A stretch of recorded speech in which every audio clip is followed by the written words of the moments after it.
begin this section about what helps and what doesn't help with the application process by first just saying a little bit about me, that I am, and I think we are all Enneagram people because we're in this queer Christian world, but in case you're not, I'm an Enneagram 7 wing 6, which means I'm constantly torn between thinking everything is magical and everything is terrible. That's sort of a little way to describe it. And so one of the aspects of me being a 7 wing 6 is that I often won't make big decisions or sometimes small decisions without consulting my people, without calling like 20 people from my contacts and asking the same questions and spiraling over the same explanations and asking the same what ifs and what abouts and are you sures. And so that can be varying degrees of helpful or unhelpful. So I'm saying all of that just to say that what may necessarily be helpful for me might not be necessarily helpful for you. And so I hope my voice and the voice of the others in this video series can help you find, if not a direct corollary, at least a space to explore what might be helpful for you. What was helpful for me was consulting people, whether they were alumni of the institution I was seeking out or just alumni of seminary in general. Hearing people's advice, particularly people who knew me well, and also people who didn't really know me that well and could provide more objective advice, a la a therapist. I'll say it again, go to therapy. Go to therapy. Go to therapy. Therapy can actually be a helpful part of this process, but consulting people who know you and can also provide more objective advice can be very helpful.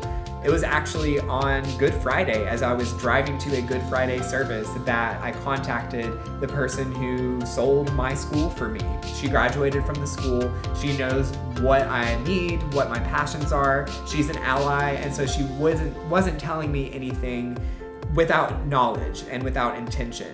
And one thing that was helpful that she told me was just try it out. If you feel like this is what you're being led to, try it out. And then if you're wrong, you can go somewhere else.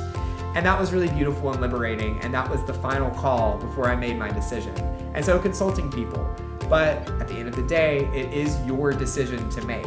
So I didn't make the decision right then and there. I find much value in hiking, being in nature, being in an environment where I can sit and discern and really let in and validate and play with all the emotions and feelings that I'm feeling. And so I finally made the decision when I was on a mountaintop. So it was literally a mountaintop experience. I know I'm a great Christian. And just made that space not to be talking to anyone else, not to be seeking out information, but to take all of the information I had received and sought out, disseminate it, discern it, sit with it, put it in a KitchenAid blender, and then see what smoothie comes out. And that's when I decided, based on my intuition and my feeling, that the school I now attend, McAfee, is the place I should go. At the end of it, I was choosing between two schools, and that's the one that ultimately won out, not simply because of the testimony of some of my friends or the information on the website, but where my intuition, where my spirit, where my gut was leading me. That is the most abstract advice I can give. Just go with your gut. You know yourself better than anyone. You know what you need. You know where you need to go. So my ultimate advice is to take time to sit with all of your feelings, all of the fear, the anxiety, the excitement, the worry, the doubt, the stress. All of that is part of the journey. It's not like there's this one journey of joy and discernment and clarity, and then there's all these evil emotions that are attacking it, and I wish they would just go away.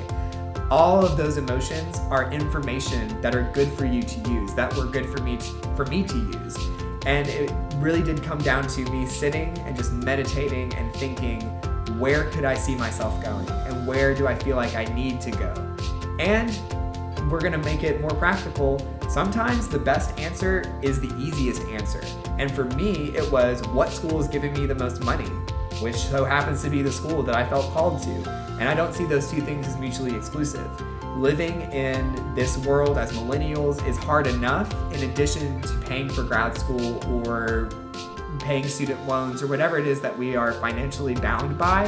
And so if there's a school that is willing to give you a lot of money or provide housing or make that transition and that experience easier, that's not insignificant information. And so I really don't think it is an accident or a coincidence that the school that gave me the most money was also the school I felt called to. Those two things aren't always the same. Sometimes you will be called to a school where you might have to pay more, but will get more out of it in the end. But I do think the fact that I had housing already arranged and I had the scholarship meant that the doors were opening and I could walk through them more easily, and it has made a big difference in my experience, and it has allowed more space for true study both of myself and of my schoolwork, as opposed to worrying as much about finances and how am I going to pay for this or how am I going to pay for this, which is going to be part of it no matter what. But it's a hard experience, and the less stress that you can have is a better experience that you're going to have.